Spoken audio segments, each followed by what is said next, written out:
করে সকলে পড়ছি আলহামদুলিল্লাহ। দরুদ ও সালাম পেশ করছি সেই মহামানবের প্রতি যার উসওয়ায়ে হাসানায় অভিষিক্ত হয়ে হেদায়েতের আলোয় স্নাত হয়েছিল বিশ্ববাসী, যার উম্মত হতে পেরে আমরা খুশি। ঠিক কিনা বলেন? কম না বেশি? তাহলে আওয়াজ দিয়া বেশি সকলে পড়ছি সাল্লাল্লাহু আলাইহি ওয়াসাল্লাম।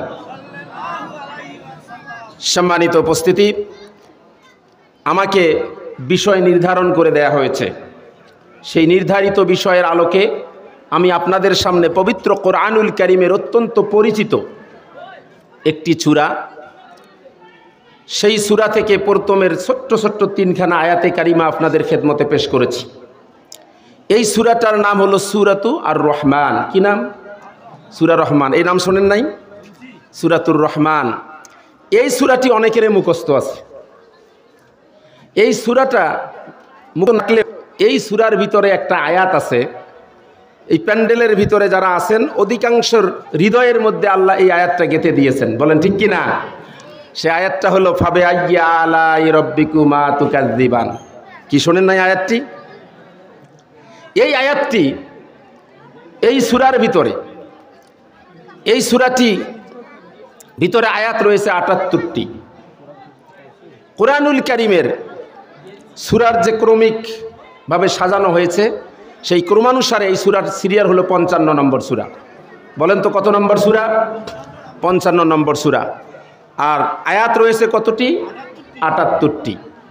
তার মধ্য থেকে আমি কয়টি আয়াত তেলাওয়াত করেছি? মাত্র ৩টি। এই সূরার ভিতরে আল্লাহ পাক ফাবে আইয়া আলাই রব্বিকুমা তুকাজ্জিবান, এই আয়াতটি একবার, দুইবার, ৫ বার, ১০ বার নয়, এই সূরার ভিতরে আল্লাহ পাক বলেছেন ৩১ বার। কথা বলেন কতবার? এবার বলেন তো এর গুরুত্ব কম না বেশি? যদি গুরুত্ব কম হতো তাহলে এতবার বলতেন? এতবার বলতেন না। তাহলে গুরুত্ব বেশি, ৩১ বার বলেছেন। এর থেকে বোঝা যায় এই আয়াতের সিগনিফিকেন্স, এই আয়াতের তাৎপর্য কি।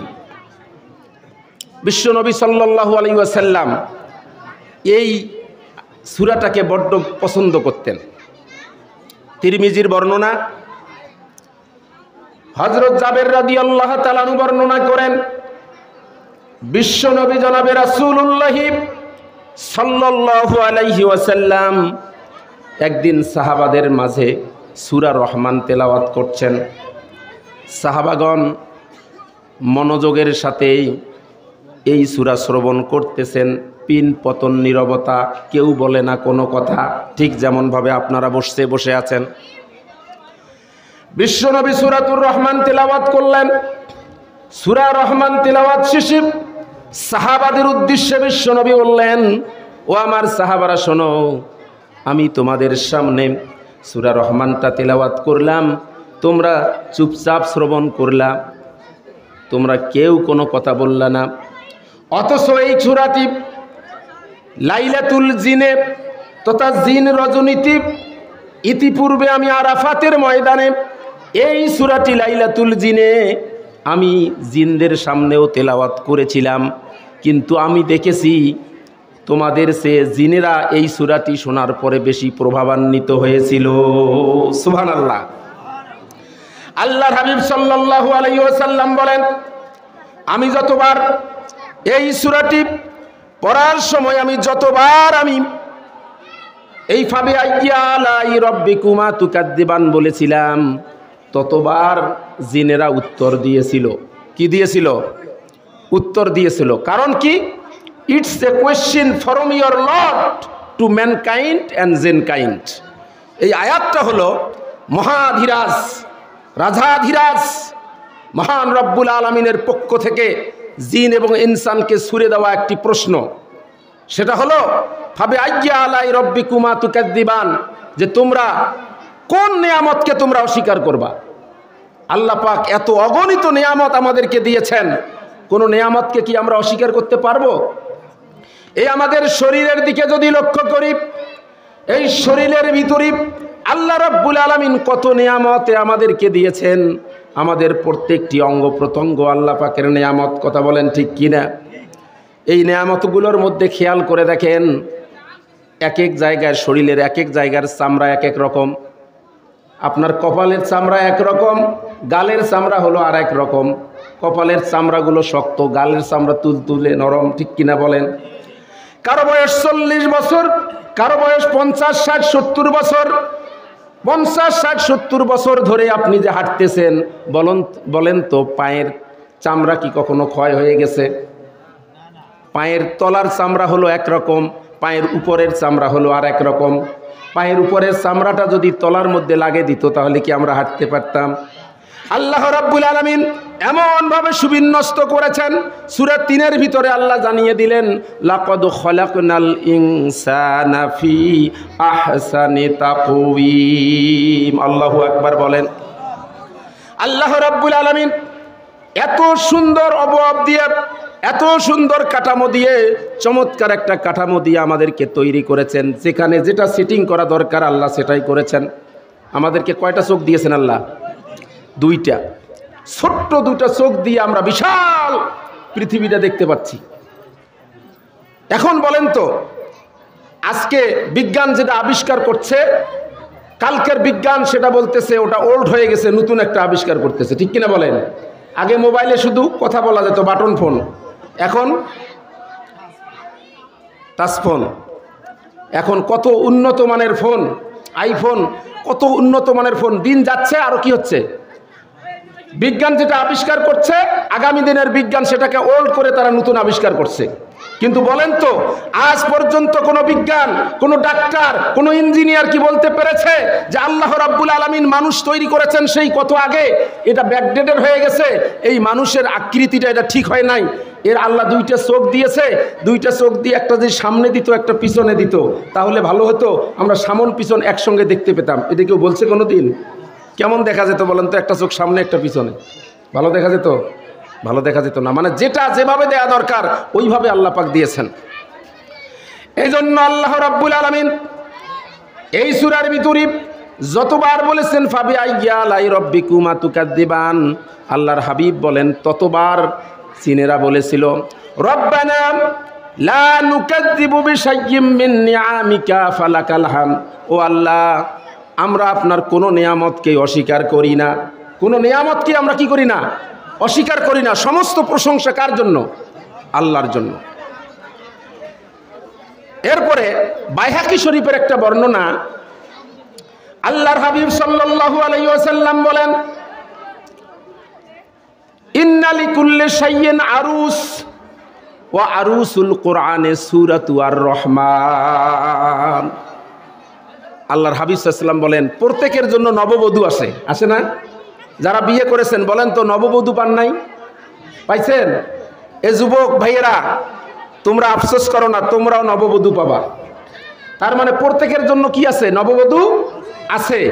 আল্লাহর হাবিব সাল্লাল্লাহু আলাইহি সাল্লাম বলেছেন যে কোরআনুল কারীমের নববধূ হলে সূরা আর-রহমান। সুবহানাল্লাহ বলেন। কোরআনুল কারীমের কি নববধূ? কেন? নববধূ যেমনি করে হাতে পায়ে আলতা লাগিয়ে, শরীরে বেনারসি জড়িয়ে, মেকআপ করে, পার্লারিং করে, অলংকার আদি পরিয়ে নিজেকে সুসজ্জিত করে স্বামীর জন্য নিজেকে প্রস্তুত করে রাখে, রাখে কি রাখে না বলেন?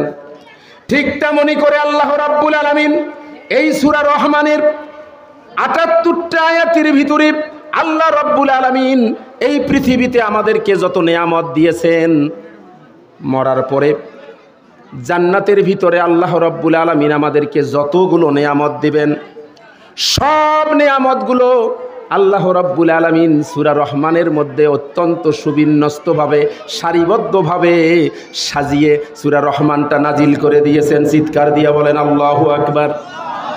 তাহলে নববধূ যেরকম স্বামীর জন্য নিজেকে সাজায়, আল্লাহ রাব্বুল আলামিন ঠিক তেমনি করে যত নিয়ামত আল্লাহ আমাদেরকে দিয়েছেন, সব নিয়ামত দিয়ে আল্লাহ পাক সূরা রহমানটাকে কি করেছেন? সাজিয়েছেন। কত নিয়ামত আল্লাহ পাক আমাদেরকে দিয়েছেন। আল্লাহ রাব্বুল আলামিন সূরা নাহলের 18 নম্বর আয়াত, সূরা ইব্রাহিমের 34 নম্বর আয়াতের ভিতরে আল্লাহ বলেন, ওয়া ইন তাউদ্দু নি'মাতাল্লাহি লা তুহসুহা। রব্বুল আলামিন বলেন, তোমরা যদি, আমি তোমাদেরকে কত নিয়ামত দিয়েছি, এই নিয়ামতগুলো যদি তোমরা গণনা করতে চাও, এই নিয়ামতগুলো যদি তোমরা হিসাব করতে চাও, তাহলে তোমাদের হায়াত ফুরিয়ে যাবে, জীবন শেষ হয়ে যাবে, কিন্তু আমার নিয়ামত তোমরা গুণে শেষ করতে পারবা না। পারবো আমরা নিয়ামত গুণে শেষ করতে? অসংখ্য নিয়ামত আল্লাহ পাক দিয়েছেন। আল্লাহ রাব্বুল আলামিন সূরা কাহাফের 109 নম্বর আয়াতের ভিতরে চমৎকার একটা উদাহরণ দিয়েছেন আল্লাহ পাক।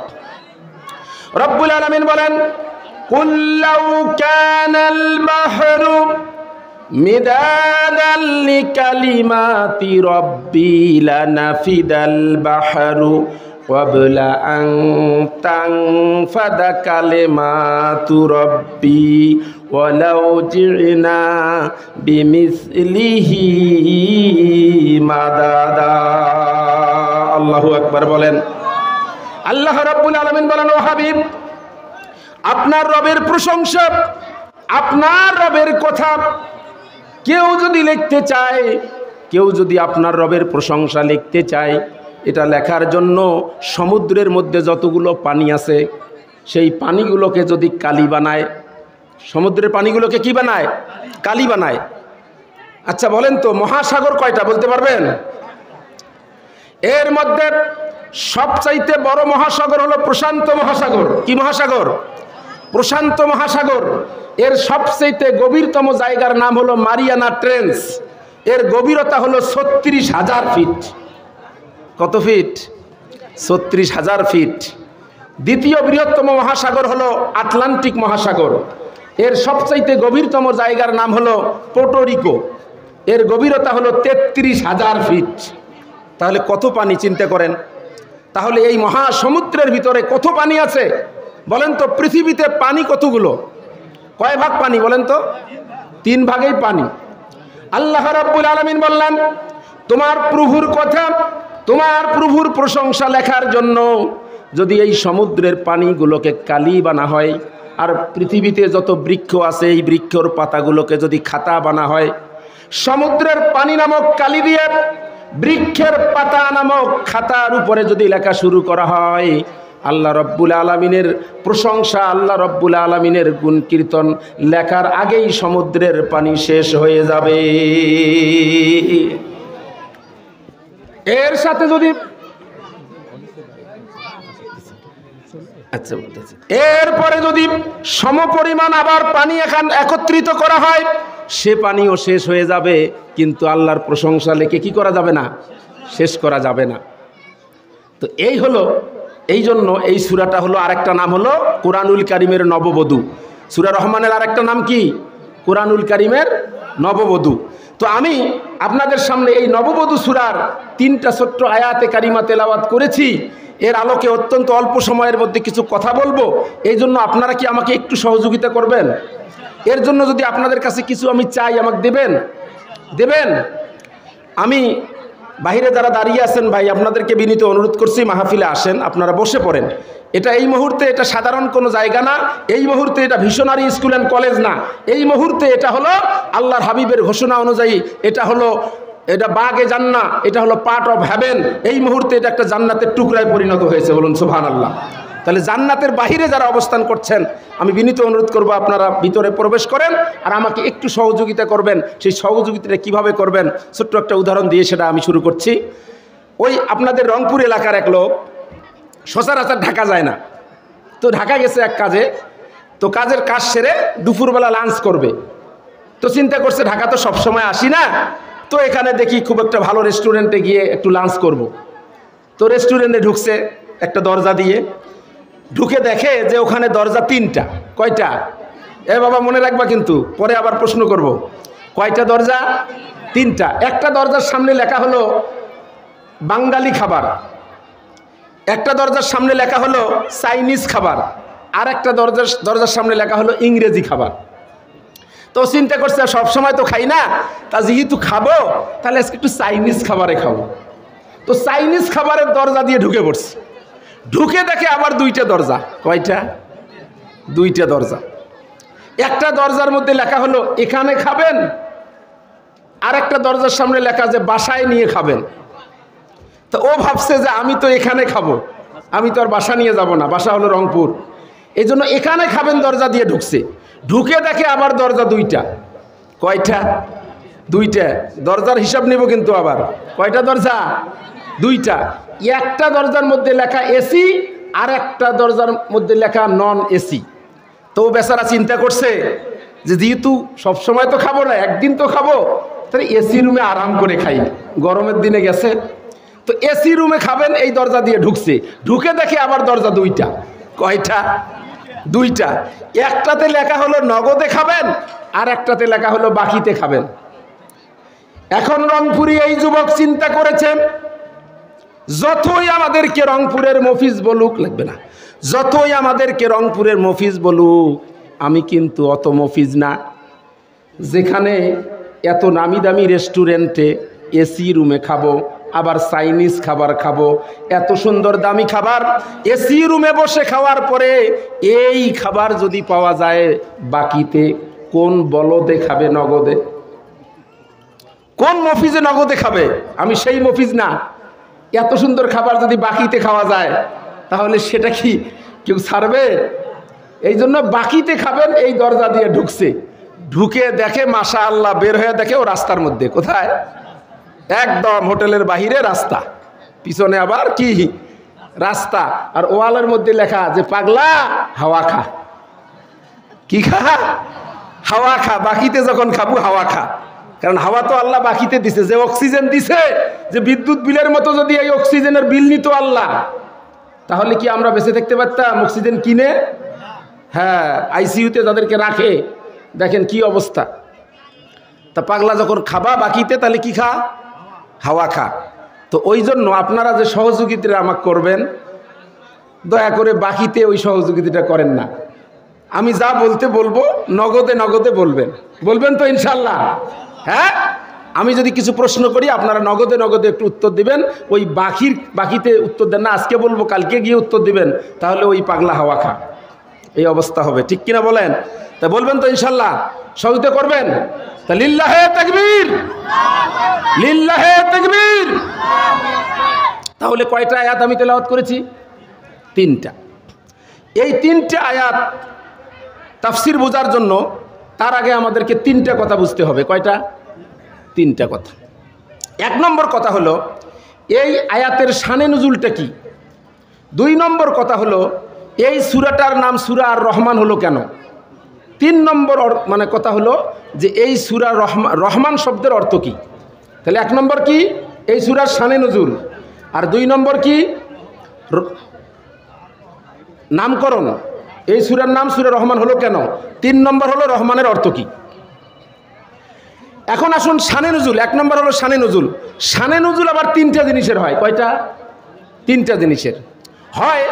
কোনো সমস্যা হয়ে গেছে, সমস্যার সমাধানের জন্য যদি কোনো আয়াত সূরা নাজিল হয়, এটা হলো সমস্যার সমাধানের জন্য যেটা আয়াত নাজিল হয়, এই সমস্যাটা হলো কি? শানে নুজুল। ওই সমস্যাটাই হলো ওই সূরা বা আয়াতের শানে নুজুল। অথবা কোনো একটা ঘটনার প্রেক্ষিতে যদি নাজিল হয়, তাহলে এই ঘটনাটাই হলো শানে নুজুল। কিংবা কোনো প্রশ্নের উত্তরে যদি নাজিল হয়, তাহলে প্রশ্নটাই হলো কি? শানে নুজুল। বুঝতে পারছি? যদি কোনো ঘটনার প্রেক্ষিতে কোনো আয়াত বা সূরা নাজিল হয়, ওই ঘটনাটাই হলো ওই আয়াত বা সূরার শানে নুজুল। এরপরে যদি কোনো সমস্যার সমাধান কল্পে যদি কোনো আয়াত নাজিল হয়, সেই আয়াতের শানে নুজুল হলো ওই সমস্যা।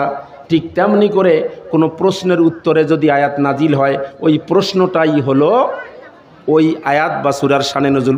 বোঝা যায় তো কথা নাকি? এবার আসেন, তাহলে এখানে কোনটা হলো? আল্লাহর পয়গম্বর, আমার আপনার নবী, কলিজার টুকরা নবী, বিশ্ব নবী জনাবে রাসূলুল্লাহ সাল্লাল্লাহু আলাইহি ওয়াসাল্লাম এমন একটা পরিবেশে তিনি এসেছেন যেই পরিবেশের মানুষগুলো হলো মুশরিক। মানুষগুলো কি? মানুষগুলো কি? মুশরিক। ওরা কি করত? দেবদেবীর পূজা করত। দেবদেবীর পূজা করলেও ওরা আল্লাহকে আল্লাহ নামে জানতো। ওরা আল্লাহকে আল্লাহ নামে জানতো, আল্লাহ নামে চিনতো। কিন্তু সমস্যাটা কোথায়? ওরা আল্লাহকে সেজদাও করতো, কিন্তু সমস্যাটা হলো ওরা আল্লাহকেও সেজদা করে আর ওদের মূর্তিগুলোকেও কি করে? সেজদা করে। ওরা কাবা ঘরে তওয়াফ করে, তওয়াফের সময় কি দোয়া করে? বলে লব্বাইকা আল্লাহুম্মা লব্বাইক, লব্বাইকা লা শারিকা লাকা, লব্বাইকা লা শারিকা লাকা ইল্লা হাযিহিল আসনাম। বলে আল্লাহ আমি হাজির, তোমার কোনো শরিক নাই শুধু এই মূর্তিগুলো বাদ দিয়ে। নাউজুবিল্লাহ বলেন। মানে তোমার কোনো শরিক নাই, কিন্তু এই যে কাবা ঘরে যে মূর্তি কয়টা আছে এই কয়টাই তোমার শরিক। নাউজুবিল্লাহ বলেন।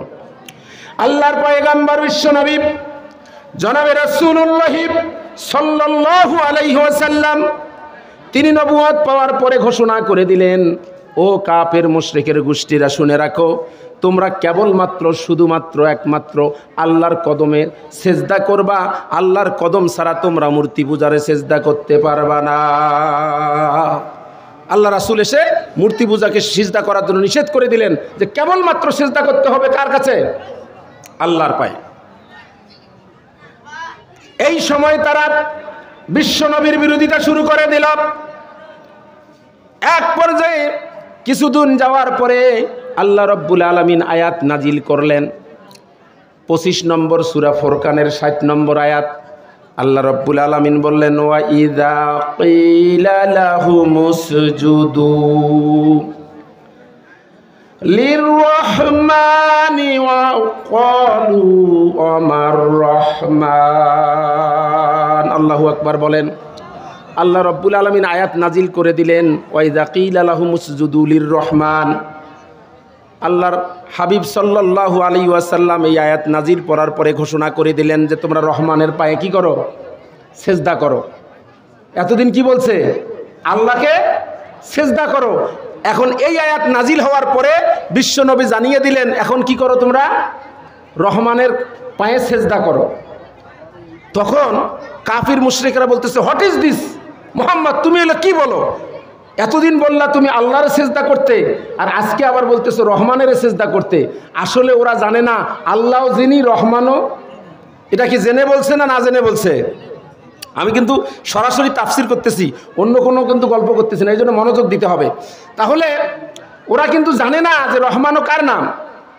আল্লাহর নাম। তখন আল্লাহ রাসূলকে ওরা প্রশ্ন করলে, আমার রহমান, রহমানটা আবার কে? মুহাম্মদ, তুমি যদি একবার আল্লাহর কদমে সেজদা করে আর একবার রহমানের কদমে সেজদা করলে যদি তোমার ঈমান থাকে, তাহলে আমরা একবার আল্লাহকে সেজদা করব আর একবার মূর্তিগুলারে সেজদা করব, তাহলে আমাদের ঈমান থাকবে না কেন? যুক্তি আছে না নাই ওদের কথা? তুমি তো বলছো যে এতদিন আল্লাহ ছাড়া আর কারো কি করবে না? সেজদা করবে না। এখন আজকে বলতেছো যে তুমি রহমানের সেজদা করতে, তাহলে তুমি যদি একবার আল্লাহরে সেজদা করো একবার রহমানের সেজদা করো, তোমার যদি ঈমান থাকে, তাহলে আমরা একবারে আল্লাহরে সেজদা করব, একবার আমাদের মূর্তিরে সেজদা করব, আমাদের ঈমান থাকবে না কেন? কেন আমরা মুশরিক হয়ে যাব? এই কথা প্রশ্ন যখন করলাম, বিশ্বনবীকে প্রশ্ন করলাম, আমার রহমান, রহমানটা আবার কে? তখন আল্লাহ রাব্বুল আলামিন এই কাফির মুশরিকদের প্রশ্নের উত্তরে আল্লাহ রাব্বুল আলামিন সূরা রহমান নাজিল করে দিলেন। বলুন সুবহানাল্লাহ। তখন ওই প্রশ্নের উত্তরে যেটা নাজিল হয় এটা হলো শানে নজুল। বুঝতে পারছেন? এবার আসুন এই নামকরণের কারণ, সূরা রহমানের নাম সূরা রহমান দিয়ে করলেন কেন? এবার আসেন, আল্লাহ পাকের জাত নাম বা ব্যক্তিবাচক নাম হলো আল্লাহ।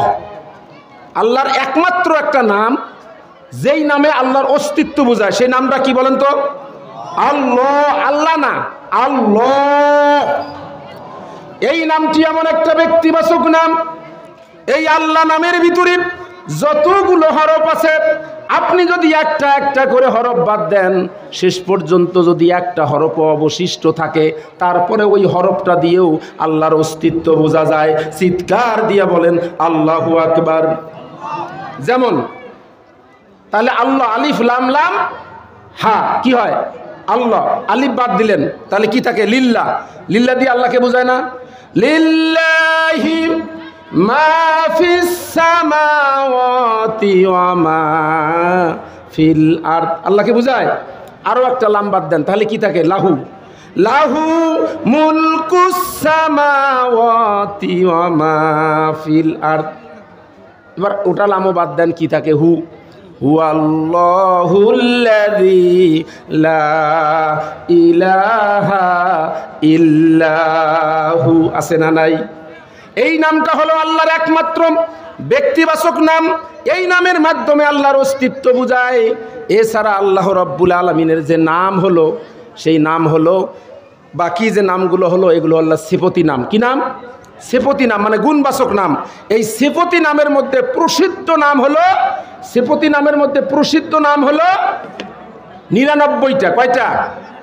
আর অপ্রসিদ্ধ নাম হলো 10,000-এরও বেশি।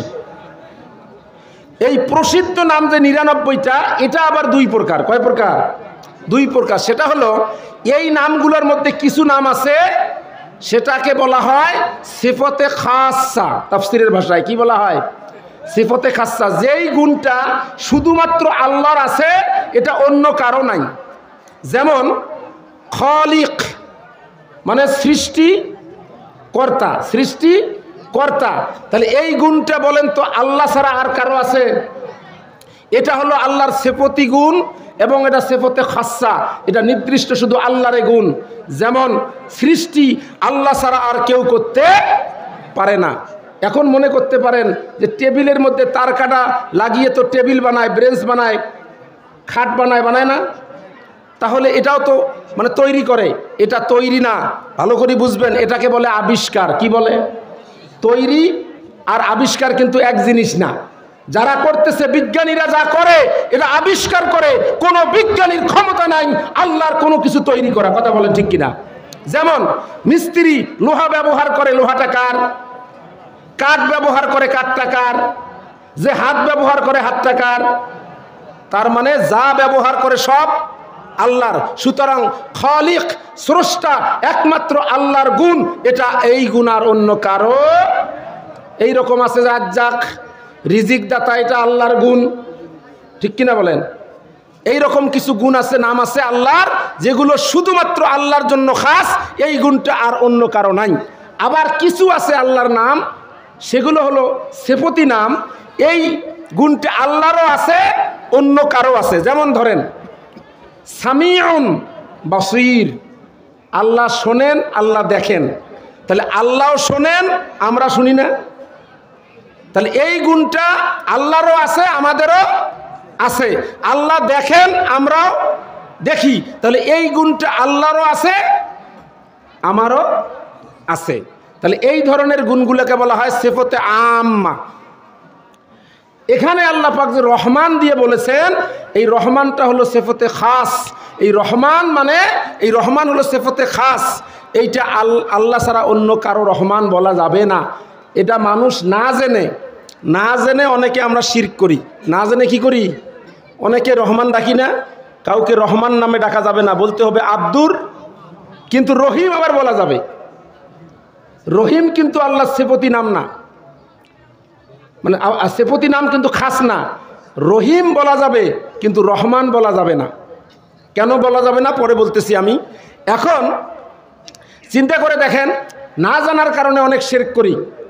এখন যেমন ধরেন একজন জানে না পেট্রোল কি জিনিস, না জেনে শরীরের মধ্যে ঢেলে দিয়েছে। তারপরে আগুন ধরলে শরীর পুড়বে না না পুড়বে? জামার মধ্যে, কাপড়ের মধ্যে কি ঢালছে? পেট্রোল। তারপরে কি দিছে? আগুন। তাহলে বলেন তো, পেট্রোল না চিনে, পেট্রোল না জেনে, না জানার কারণে কি পুড়বে না? পুড়বে। ঠিক তেমনিভাবে শিরক যদি আপনি না জানেন, শিরক যদি আপনি না চেনেন, এর মানে এই না, এটা বলা যাবে না আমি জানি না, এই জন্য আমার কোনো গুনাহ হবে না। এই না জানার কারণেও আপনাকে জাহান্নামের আগুনে কি করতে হবে? জ্বলতে হবে। কারণ তখন আপনার ডাবল শাস্তি। আপনি মুমিন হয়ে, মুসলমান হয়ে শিরক জানলা না কেন, এটার একটা, আর শিরক করলা কেন, দুইটা, ডাবল শাস্তি। এই জন্য আমাদেরকে জানতে হবে। কি করতে হবে? জানতে হবে। জানার নাম ইসলাম না মানার নাম ইসলাম? বলেন তো, বলেন। জানার নাম ইসলাম না মানার নাম ইসলাম? জানা মানা দুটার নামে আগে জানতে হবে, তারপরে। এই কুরআনুল কারীম প্রথমে কি আগে নামাজ পড়তে বলছে, রোজা করতে বলছে? কোনো আমলে করতে বলে নাই। প্রথমে কি বলছে? ইকরা, পড়তে বলছে। জানতে হবে। এখন বলতে পারেন হুজুর এখন আর কি জানবো, এই বয়সে, বয়স হয়ে গেছে অনেক বেশি, আর কি জানবো? এর জন্য আমর ইবনুল উলা নামে একজন বিজ্ঞ পণ্ডিত ব্যক্তিকে একজনে প্রশ্ন করছে যে আপনি তো বড় পণ্ডিত, বিজ্ঞ মানুষ, আচ্ছা আপনি বলেন তো বৃদ্ধ মানুষের জন্য জ্ঞান অর্জন করা কি শোভনীয়? বৃদ্ধ মানুষের জন্য জ্ঞান অর্জন করা কি শোভনীয়? আচ্ছা বলেন তো এই প্রশ্নটার উত্তর কি হবে? হয় শোভনীয় আর না হয় শোভনীয় না, হ্যাঁ না উত্তর হবে। কিন্তু দেখেন কতটা বিজ্ঞ, তিনি এভাবে উত্তর দেননি, না দিয়ে তিনি উত্তর দিয়েছেন এভাবে যে বৃদ্ধ মানুষের জন্য বেঁচে থাকা যদি শোভনীয় হয় তাহলে বৃদ্ধ মানুষের জন্য জ্ঞান অর্জন করাও শোভনীয়। আল্লাহু আকবার বলেন। উনি বুঝাতে চাচ্ছেন এই কথাটি, বৃদ্ধ মানুষ জ্ঞান অর্জন করতে যদি লজ্জা পায় তাহলে তো ওর বেঁচে থাকতেও লজ্জা পাওয়া উচিত। বেঁচে আছে লজ্জা করে না, আবার জ্ঞান অর্জন করতে লজ্জা করে। এই জন্য কত চমৎকারভাবে বলছে, বৃদ্ধ মানুষের জন্য বেঁচে থাকা যদি শোভনীয় হয় তাহলে বৃদ্ধ মানুষের জন্য জ্ঞান অর্জন করাও শোভনীয়। এই আমর ইবনু উলার কথাটা যেদিন আমি পড়েছি আরবি সাহিত্যের একটা প্রবন্ধের মধ্যে, সেদিন আমি রাসূলের ওই হাদিসটা আমার মনে পড়েছে। রাসূল বলেছেন উতলুবুল ইলমা মিনাল মাহাদি ইলাল লাহাদ, যে তোমরা জ্ঞান অর্জন করো দোলনা থেকে কবর। তাহলে এর মধ্যে বুড়ারা পড়ে না, না পড়ে? তাহলে বোঝা যাচ্ছে যে সারা জীবনের জন্য আমাদেরকে কি করতে হবে? জানতে হবে। তাহলে বললাম যে রহমান আর হলো রহিম। এবার গেল রহমান, এই কারণে যেহেতু তারা প্রশ্ন করেছিল রাসূলকে রহমানটা কে, এই জন্য রহমানের পরিচয় দিয়ে আল্লাহ পাক সূরা রহমান দিয়ে এই সূরাটা কি করেছেন? নাজিল করেছেন। নাজিল করার পরে এই যে ৭৮টা আয়াত, এই ৭৮টা আয়াতের ভিতরে আল্লাহ পাক শুধু রহমানেরই পরিচয় দিয়েছেন। সুবহানাল্লাহ বলেন। এই ক্ষেত্রে যারা শিক্ষিত আছেন তারা যে কোনো ভাষার হোক, বাংলা ব্যাকরণ বলেন, ইংরেজি গ্রামার বলেন বা আরবি ব্যাকরণ বলেন, যারা বোঝেন তারা বুঝতে সুবিধা হবে, যারা ব্যাকরণ বোঝেন না তারাও বুঝবেন। ছোট্ট একটা সূক্ষ্ম কথা বলি। আচ্ছা বলেন, এখানে স্যাররা আছেন যারা একটা বাক্য হতে গেলে কমপক্ষে 2টা শব্দ লাগে। যেমন আমি বলি বা আমি পড়ি, কয়টা শব্দ? 2টা। ঠিক ইংরেজিতে একটা সেন্টেন্স হতে গেলেও 2টা ওয়ার্ড লাগে, ঠিক আরবিতেও একটা জুমলা হতে গেলে 2টা কালেমা লাগে। কিন্তু আল্লাহ রব্বুল আলামিন এখানে প্রথম আয়াতটা আর রহমান, একটা আয়াত, তার মানে রহমান দিয়ে একটা বাক্য শেষ করছেন।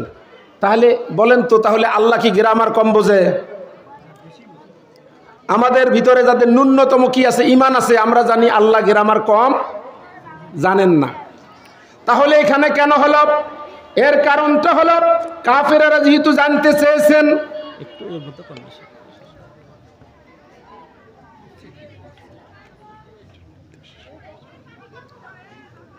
তাহলে কাফেররা যেহেতু জানতে চেয়েছে যে রহমান কে, এই জন্য বলেছেন যে রহমান হলো ওই ব্যক্তি যেই রহমান কে।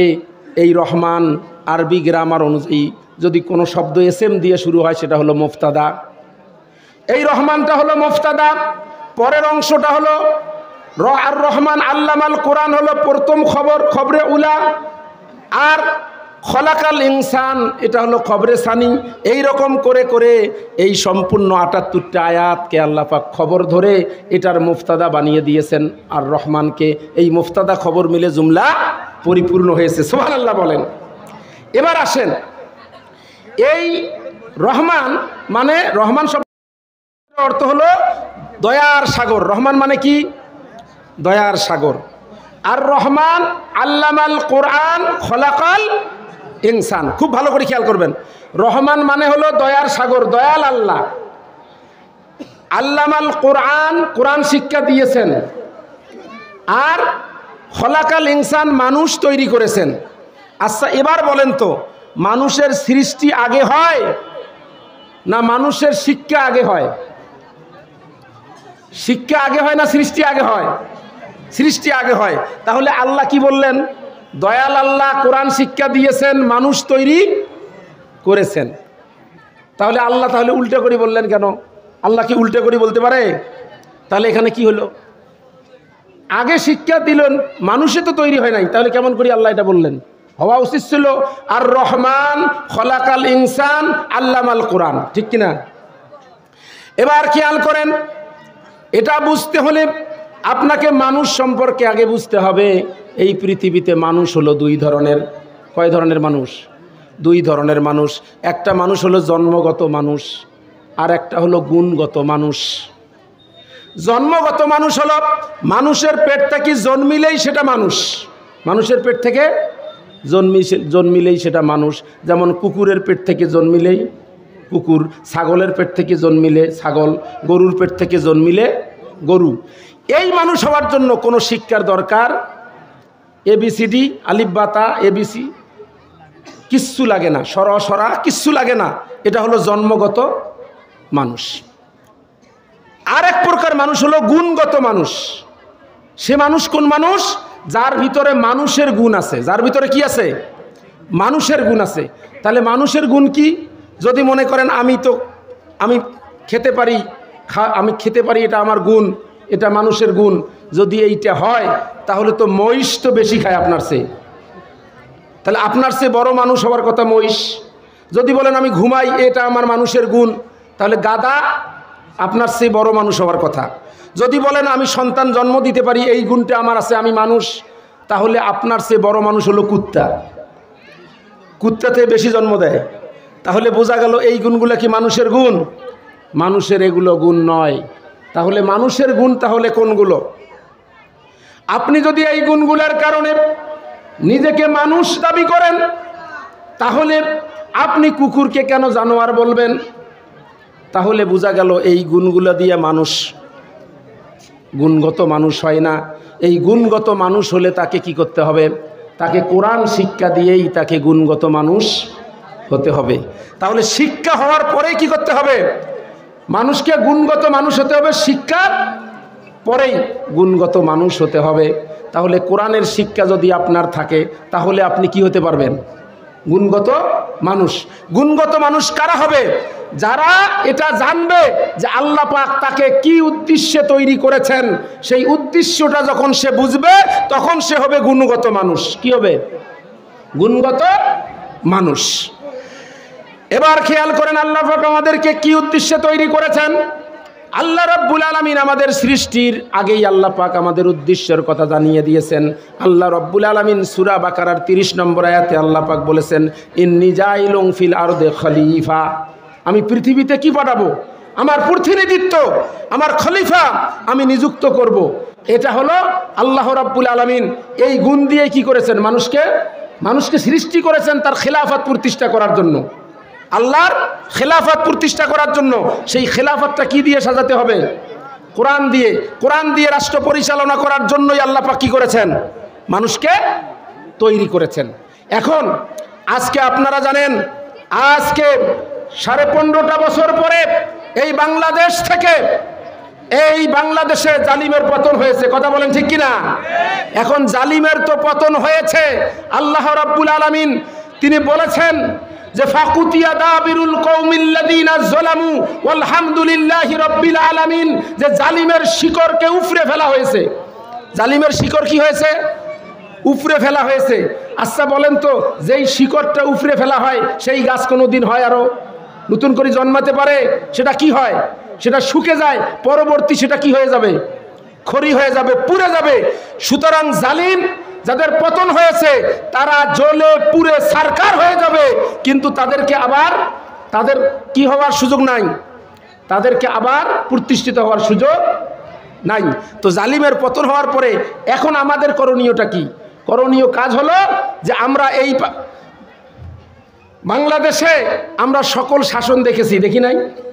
শুধু দেখি নাই, কোরআন দিয়ে এই দেশটা চালালে, যেই কোরআনুল কারীম না শিখলে পরে কোনো মানুষ হয় না। মানুষ হতে গেলে তাকে কি শিখতে হবে? কোরআন শিখতে হবে। সুতরাং যে কোরআন শেখে না, এই জন্য প্রখ্যাত দার্শনিক স্যান্টলি হুল তিনি বলেছেন, if you teach your children 3 years reading, writing and arithmetic and leave the 4th religion, you will get 5th rascality. যদি তোমার সন্তানকে যদি তুমি পড়ালেখা, অঙ্ক কষা শিক্ষা দাও, আর 4th আর রিলিজিয়ন ধর্মীয় শিক্ষা থেকে যদি বিরত রাখো, তাহলে তোমার সন্তানটা একটু বেয়াদব। কি হবে? আপনি যত বড় শিক্ষায় শিক্ষিত হন না কেন, কারণ শিক্ষিত হলেই মানুষ হবে না। কারণ ইহুদি খ্রিস্টানদের দেশগুলোতে আমাদের সে শতভাগ শিক্ষিত ওদের, কারণ ওই দেশের নিয়ম হলো যে 17 বছরের নিচে কোনো সন্তানের যদি লেখাপড়া কেউ বন্ধ করে দেয় তাহলে ওই বাবা মাকে জেলে বন্দি করে দিয়ে সরকার তার লেখাপড়ার ব্যবস্থা করে দেয়। তাহলে বলেন তো, আমাদের দেশে মূর্খ থাকার সুযোগ আছে, কিন্তু উন্নত দেশগুলোতে মূর্খ থাকার সুযোগ আছে না? তারপরে কি তারা মানুষ না? তারা মানুষ না, তারপরেও তারা মানুষ না। এর কারণ হলো তাদের মধ্যে কোন শিক্ষা নাই? কুরআনুল কারীমের শিক্ষা নাই। এই কুরআনুল কারীমের শিক্ষা না থাকার কারণে তার মানুষ নয়। তার প্রমাণ হলো তাদের দেশে বাবা ছাড়া, বিবাহ ছাড়া সন্তান জন্ম দেওয়া হারাম নয়। নাউজুবিল্লাহ বলেন। এই জন্য ওই দেশগুলোতে সন্তানের নিবন্ধন হয় মায়ের পরিচয়ে। কার পরিচয়ে? কারণ মায়ে তো জানে না যে এর বাপকে। কারণ একদিন রাত কাটিয়েছে ক্লাবে, একদিন পার্কে, একদিন হোটেলে, মানে কার জন্মা এটা তো বলতে পারে না। এই জন্য মায়ের দিয়ে কি হয়? নিবন্ধন করা হয়। কারণ ওরা যদিও শিক্ষিত, কিন্তু কি শিক্ষা নাই ওদের? কোরআন শিক্ষা নাই। এই জন্য ওরা কি মানুষ না, ওরা গুণগত মানুষ না। তাহলে বোঝা গেল কোরআন যার ভিতরে নাই, যার ভিতরে কোরআনের শিক্ষা নাই, সে কি না? মানুষ না। তাহলে যে সমাজের মধ্যে কোরআন নাই ওটা সমাজ না, যে দলের মধ্যে কোরআন নাই ওটা দল না, যেই নেতার মধ্যে কোরআন নাই ওটা নেতা না। তাহলে এখন আমাদের দরকার হলো কোরআনের একটা সমাজ ব্যবস্থা। এই জন্য একজন কোরআনের নেতা দরকার। এই নেতাটা কেমন হয় এই উদাহরণটা দিয়ে আমি শেষ করব। খলিফাতুল মুসলিমিন আমিরুল মুমিনিন ওমর ইবনুল খাত্তাব রাদিয়াল্লাহু তাআলা আনহু, তিনি যখন রাষ্ট্র ক্ষমতায় কোরআন দিয়ে দেশ পরিচালনা করেন, কোরআন দিয়ে দেশ পরিচালনা করার পরে তিনি একদিন ইচ্ছা হলো আমি কোরআন দিয়ে দেশটা পরিচালনা করতেছি, দেখি তো দেশটা কেমন চলছে। এই উদ্দেশ্যে তিনি ছদ্মবেশ ধারণ করে মদিনার অলিতে গলিতে তিনি ছুটলেন। এক পর্যায়ে তিনি দুই পাহাড়ের মাঝখানে বিস্তৃত মরুভূমিতে এক রাখালকে দেখতে পেলেন। ওই রাখাল উট আর দুম্বা চারাচ্ছে। কি চারাচ্ছে? উট আর দুম্বা চারাচ্ছে। রাখালকে যায় সালাম দিয়ে বলতেছে, আসসালামু আলাইকুম ভাই রাখাল ভাই, আমি খুব ক্ষুধার্ত, আমি আপনার এক পেয়ালা উটের দুধ চাই। কি চাই? এক পেয়ালা উটের দুধ চাই। কার কাছে চাইছে? রাখালের কাছে। গভীর মনোযোগ দিবেন। কার কাছে চাইছে? রাখালের কাছে চাইছে। রাখাল এবার মুস্কি মুস্কি হাসতেছে। উমর ফারুক রাদিয়াল্লাহু বলেন, রাখাল ভাই হাসো কেন? বলতেছে, আমি হাসি এই কারণে, আমি ততক্ষণ পর্যন্ত আপনাকে দুধ দিব না যতক্ষণ আপনার পরিচয় পাবো না। উমর রাদিয়াল্লাহু চিন্তা করলেন, আল্লাহ, আমি ছদ্মবেশ ধারণ করি কোরআন দিয়ে দেশটা পরিচালনা করছি, দেশটা কেমন দেখা যায় এটা দেখার জন্য এসেছি। এখন এই রাখাল তো আমাকে বেকায়দার প্রশ্ন করেছে, এখন যদি আমার সঠিক প্রশ্নটা আমার পরিচয় দিয়ে দেই তখন তো আমার উদ্দেশ্য হাসিল হবে না। এই চিন্তায় পড়ে গেলেন। এমন সময় কোরআনুল কারীমের আয়াত এসে তার সামনে দাঁড়ালো। বলুন আল্লাহু আকবার। কোরআনুল কারীম এসে ওমর রাদিয়াল্লাহু আনহুকে বলতেছে, ওমর ইবনুল খাত্তাব, তুমি কেন চিন্তা করতেছ? রাখাল তো তোমার আসল পরিচয় জানতে চেয়েছে। তোমার আসল পরিচয় তো অর্ধজাহানের খলিফা না, তোমার আসল পরিচয় তো রাষ্ট্রপ্রধান না, তোমার আসল পরিচয় হলো মিল্লাতা আবিকুম ইব্রাহিম হুয়া সাম্মাকুমুল মুসলিমিন। আল্লাহু আকবার বলেন। উমর, ওটা তো তোমার আসল পরিচয় নয়, তোমার আসল পরিচয় হলো তুমি মুসলমান। বাস, চমৎকার উত্তর পেয়ে গেল। উমর রাদিয়াল্লাহু বলতেছে, রাখাল ভাই তুমি আমার পরিচয় জানতে চাও? আমি একজন মুসলমান। কি? মুসলমান। এবার রাখাল বলতেছে, আসল না নকল? কাক বলতেছে? উমরের মতো সাহাবীকে বলতেছে, রাষ্ট্রপ্রধান যিনি, অর্ধ পৃথিবীর শাসক, কোরআন দিয়ে দেশ চালায়, যার বিচারের কাহিনী আপনারা শুনেন নাই, সেই উমরকে বলতেছে তুমি আসল মুসলমান না নকল মুসলমান? উমর বলতেছে, রাখাল কি বলো, মুসলমানের আবার আসল নকল কি? তো রাখাল বলতেছে, আমি তো তোমাকে আসল মুসলমান মনে করি না, কারণ আসল মুসলমান হবে যারা, তারা চাওয়ার ব্যাপারে সতর্ক থাকবে। তারা চাওয়ার ব্যাপারে কি থাকবে? সতর্ক থাকবে। কারণ হলো আসল মুসলমান যারা, তারা আল্লাহ ছাড়া অন্য কারো কাছে চাইতে পারে না। আর আপনি আমি রাখালের কাছে চাইছেন দুধ, তাতে প্রমাণ করে আপনি আসল মুসলমান না। আল্লাহু আকবার বলেন। যারা প্রকৃত মুসলমান তারা আল্লাহ ছাড়া আর কারো কাছে চায়। তার নজির আমরা বাংলাদেশে দেখেছি। কথা বলেন ঠিক কিনা? ফাঁসির মঞ্চে গিয়েও তারা প্রাণ ভিক্ষা কখনো চায় নাই। কথা বলেন ঠিক কিনা? যারা এই কোরআনুল কারীম দিয়ে দেশটা পরিচালনা করতে চায়, যারা ইসলামী আন্দোলন করেছে, তারা ফাঁসির মঞ্চে চলে গেছে, প্রাণ ভিক্ষা কখনো কারো কাছে। কথা বলেন ঠিক কিনা? তার মানে আসল মুসলমান যারা, তারা চাওয়ার ব্যাপারে কি থাকবে? সতর্ক থাকবে। উমর রাদিয়াল্লাহু তাআলা আনহু বলতেছেন, রব্বুল আলামিন যেই দেশ কোরআন দিয়ে পরিচালিত করা হয়, সেই দেশে উমরের মতো রাষ্ট্রপ্রধান ভুল করলেও রাখাল ধরে দেয়। আল্লাহু আকবার। এবার উমর বলতেছে, রাখাল ভাই আসলে আমার ওটা মিস্টেক হয়ে গেছে, ওটা আমার ভুল হয়ে গেছে, তো ঠিক আছে। এবার রাখাল বলতেছে, ভুল যেহেতু আপনার হয়েছে, তাহলে আপনার তওবার সুযোগ আছে। ভুল হলে কিসের সুযোগ আছে? তওবার সুযোগ আছে। আদম আলাইহিস সালাম ভুল করছে, তওবা করেন নাই? তওবা করেছে। ইবলিস ভুল করছে, তওবা করছে। মানে যারা ভুল স্বীকার করে তাদের শুধু তওবার সুযোগ, আর যারা ভুল স্বীকার করে না তার তওবার সুযোগ। ইবলিস ভুল স্বীকার করে নাই, তওবার সুযোগ নাই। আর আদম আলাইহিস সালাম ভুল স্বীকার করেছে, তওবার সুযোগ আছে। তো তুমি যেহেতু ভুল স্বীকার করছো, তোমার তওবার সুযোগ আছে। তা তুমি যেহেতু মূর্খ মানুষ, তুমি তো তওবা করা বুঝবা না, কেমনে তওবা করা লাগে। ওমর রাদিয়াল্লাহু তাআলা বলতেছেন, রাখাল ভাই আমার মাঝে মূর্খতার তুমি কি দেখলা? কয়, তুমি মূর্খ না হলে তুমি চাওয়ার ব্যাপারে সতর্ক থাকতা।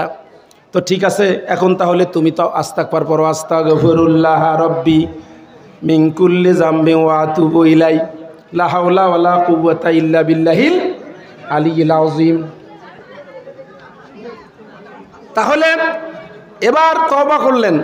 তওবা করার পর বলতে, ঠিক আছে রাখাল ভাই, তাহলে আল্লাহর ওয়াস্তে আমাকে এক পেয়ালা দুধ দেন। কি দেন? আল্লাহর ওয়াস্তে এক পেয়ালা দুধ দেন। আগে বলছে শুধু এক পেয়ালা দুধ দেন, এবার বলতেছে আল্লাহর ওয়াস্তে এক পেয়ালা দুধ দেন। এবার রাখাল আবার হাসতেছে। উমর কয়, হাসো কেন? উমর বলতেছে, হাসো কেন? কয়, হাসি এই কারণে যে এখনে তওবা করে, মানে করার পরে এখনে তওবা পড়লা, এখনে আবার মুনাফিকি করলা। কি করলা? মুনাফিকি করলা। এবার উমর রাদিয়াল্লাহু আনহু চেহারাটা রাগে লাল হয়ে গেছে, কারণ কাফির মুশরিকদের স্থান হবে জাহান্নামের উপরে, আর মুনাফিকদের স্থান হবে জাহান্নামের একেবারে নিচে। যখন মুনাফিক বলছে উমর রাদিয়াল্লাহু তাআলা কে, তখন তার রাগ উঠে গেছে। বলতেছে, এই রাখাল তুমি বলো কি? তুমি যা মুখে আসতেছে তাই বলতেছো, তুমি আমার মুনাফিক কি দেখলা আমার মধ্যে? তখন বলতেছে, রাখাল বলতেছে, লিমা তাকুলুনা মা লা তাফআলুন। আল্লাহু আকবার বলেন। কারণ আল্লাহ বলছে যেটা মুখে বলো, অন্তরে যেটা মুখে সেটা নাই। কারণ আপনি যখন আমাকে রাখাল বলছেন, তখন আপনার অন্তর কি বলছে?